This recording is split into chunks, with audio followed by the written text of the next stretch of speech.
बिस्मिल्लाहिर्रहमानिर्रहीम अस्सलाम वालेकुम welcome to she's cooking corner. तो क्या हाल है आप सबके, कैसे हैं आप सब। तो जी आज हम अपने किचन में बनाए हैं बहुत ही ज़बरदस्त मज़ेदार क्रीमी वाइट सॉस पास्ता की रेसिपी। किस तरह से कमर्शियली तौर पर ये बनाया जाता है और दुकानदार जो है कौन से राज हैं वो जो छुपाते हैं और आपको हम बताएंगे, और कौन सी टिप्स एंड ट्रिक्स को आप फॉलो करेंगे तो आपका भी क्रीमी जो है पास्ता मज़ेदार सा रेडी होगा। तो आपने फुल वॉच करना है, वीडियो को लास्ट तक देखिए। बिस्मिल्लाह करते हैं।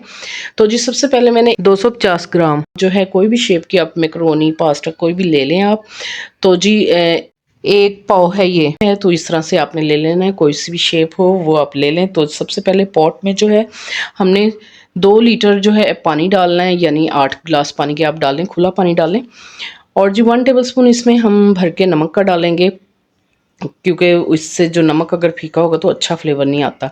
तो नमक आपने 1 टेबल स्पून भर के डालना है। 1 टेबल स्पून भर के ऑयल का डालेंगे। जैसे ही बॉयल आ जाएगा तो आपने मैक्रोनी जो है इसमें ऐड कर देनी है, ठीक है। और इसको आपने हिला लेना है। 7 से 8 मिनट में ये मीडियम आंच पे आप इसको कुक करेंगे।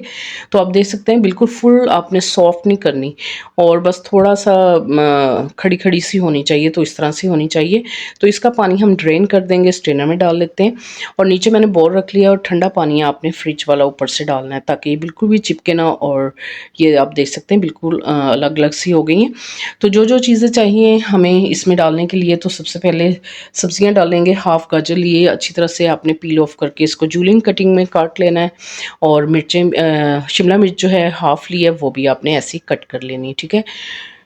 और जी हाफ टी स्पून इसमें नमक आ जाएगा, और हाफ टी स्पून हम इसमें चिली फ्लेक्स डालेंगे।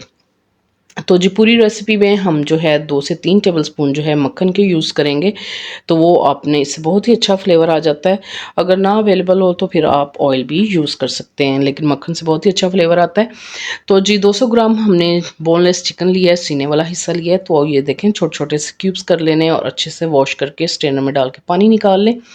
पॉट में 1 टेबल स्पून आपने ऑयल का डालना है, और जी 1 टेबल स्पून क्रश किए हुए जो लहसुन है उसके जवे आपने वो करके डालने हैं, और 1 टेबल स्पून आपने साथ ही इसमें मक्खन का ऐड कर देना है, ठीक है। मीडियम आंच पे आपने इसको कुक करना है, और लाइट सा इसका गोल्डन सा कलर हो जाएगा तो फिर हम इसमें चिकन को शामिल कर देंगे। आप देख सकते हैं खूबसूरत सा कलर आ गया, तो चिकन शामिल कर देंगे, और इसका वाइट कलर होगा तो बाकी के स्पाइसेस डालेंगे। इसी दौरान अगर आप मेरे चैनल पर नए हैं तो प्लीज़ इसको सब्सक्राइब कर लें, लाइक करें, शेयर करें, बेल आइकन के बटन को ज़रूर प्रेस कीजिएगा। इससे ये होगा सबसे पहले मेरी रेसिपीज़ मिल जाएंगी आपको। तो जी चिकन का कलर वाइट हो गया था, सब्जियां आपने इसमें शामिल कर देनी है। 2 से 3 मिनट आपने इसको कुक करना है। तो मीडियम टू लो फ्लेम पे कुक करेंगे ताकि थोड़ी सी सॉफ्ट हो जाए। तो ये मैं आपको तोड़ के दिखाती हूँ। बिल्कुल चिकन भी हमारा जो है सॉफ्ट हो गया, ज़्यादा आपने नहीं पकाना, हार्ड हो जाता है। तो जी इसमें बस नमक और चिली फ्लेक्स डाल देंगे, और चंद सेकंड्स के लिए हम इसको कुक करेंगे। और जी इसको हम एक डिश में निकाल लेते हैं और एक साइड पे रखते हैं। और हम बनाते हैं सॉस, वाइट सॉस। उसके लिए जो जो चीज़ें चाहिए वो आप नोट कर लीजिए। तो सबसे पहले हमें चाहिए half teaspoon chilli flakes, और हाफ़ टी स्पून हम इसमें डालेंगे लहसुन का पाउडर। 1 टेबल स्पून भर के हम चिकन का पाउडर डालेंगे। इसकी जगह आप चिकन क्यूब भी डाल सकते हैं अगर अवेलेबल ना हो तो। हाफ टी स्पून काली मिर्च का पाउडर, हाफ टी स्पून हम इसमें डालेंगे नमक का, ठीक है जी। और जी ये ऑरिगानो है, आप देख सकते हैं इटालियन हर्ब्स होती हैं, बहुत ही अच्छा फ्लेवर आता है। इसको पिज़्ज़ा में भी इस्तेमाल करते हैं। और 1 कप 1.5 कप जो है हम दूध का शामिल करेंगे। तकरीबन ये हाफ लीटर दूध है। 3 टेबल स्पून हम मैदा इस्तेमाल करेंगे। अच्छे से आपने इसको छान लेना है, और ये टेबल स्पून मैंने यूज़ किया था। तो जी उसी पॉट में 1 टेबल स्पून ऑयल डाल लेते हैं, और 1 टेबल स्पून हम मक्खन का डाल लेंगे ताकि मक्खन जो है हमारा जले नहीं। और जी हल्की आंच पे हमने वो डालना है मैदा। इसको अच्छे से आपने छान लेना है, और हल्की आंच पे आपने 3 से 4 मिनट इसको कुक करना है अच्छी तरह से। यहाँ पे मैं आपको बताती चलूँ कि अगर आपने मैदे को अच्छी तरह से ना भूना तो इसका कच्चापन आएगा, और बिल्कुल भी अच्छा नहीं लगेगा, आपकी सॉस जो है अच्छी नहीं बनेगी। तो इसको मेक श्योर कर लें कि ये अच्छी तरह से भुन चुका है। फिर आपने ये स्पाइसेस डालने हैं, और चंद सेकंड्स के लिए आपने इसको कुक करना है। और दूध डालें, इसको 1.5 कप जो है मैंने दूध डाला इसमें। और इसको आपने जो है मीडियम टू लो फ्लेम पे कुक करना है, और ज़्यादा आपने जो है गाढ़ा सा इसका जो सॉस वो रेडी नहीं करना।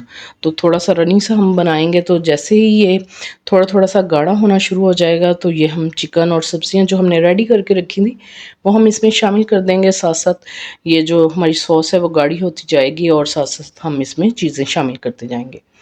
तो जी 1 टीस्पून ऑरिगेनो डालेंगे हम इसके अंदर। मिक्स हर्ब्स होती हैं तो बहुत ही ज़बरदस्त सा इसका जो है टेस्ट आता है। तो थोड़ी सी और थिक हो गई हैं, तो बस अगर ये इस तरह से चिपक जाए तो दोबारा से आपने इनको वॉश कर लेना है और ये सेपरेट हो जाएंगी। तो आपने इस जो है बॉईल किया हुआ पास्ता जो है वो इसके अंदर शामिल कर देना है और अच्छे से मिक्स करें इसको। और ज़्यादा आपने इसको थिक नहीं करना, रनी सा होना चाहिए। तो चाहे तो आप इसमें फ्लेम ऑफ करके क्रीम भी ऐड कर सकते हैं, तो और भी ज़्यादा क्रीमी सॉसी सा बनेगा। तो बस आप देख सकते हैं, असेंबल करके दिखाते हैं डिश में आपको इसकी फाइनल लुक। आप देख सकते हैं थोड़ा सा रनी है तो बहुत ही ज़बरदस्त इसका फ्लेवर है। तो ज़रूर ट्राई कीजिएगा इसको, तो बहुत ही मज़ेदार बनता है। तो जी यहाँ पे मेरे पास स्लाइस में जो है चेडर चीज़ है, आप बार में भी ले सकते हैं, उसको जो है कद्दूकश करके भी डाल सकते हैं। तो बस इसके ऊपर हम थोड़ी सा ऑरिगेनो जो है वो स्प्रिंकल करेंगे, चिली फ्लेक्स डालेंगे ताकि देखने में भी खूबसूरत लगे। और इसको 1-2 मिनट इसको माइक्रोवेव करेंगे तो बहुत ज़बरदस्त सा हमारा जो है पास्ता रेडी हो जाएगा। तो ज़रूर ट्राई कीजिए। अगर मेरी वीडियोस आपको अच्छी लगती है तो लाल सब्सक्राइब के बटन को प्रेस कीजिएगा, साथ में बेल आइकन ऑल पे प्रेस कीजिएगा। इससे ही होगा सबसे पहले मेरी रेसिपीज़ आपको मिल जाएंगी। Thank you for watching. Next video तक के लिए अल्लाह हाफिज़।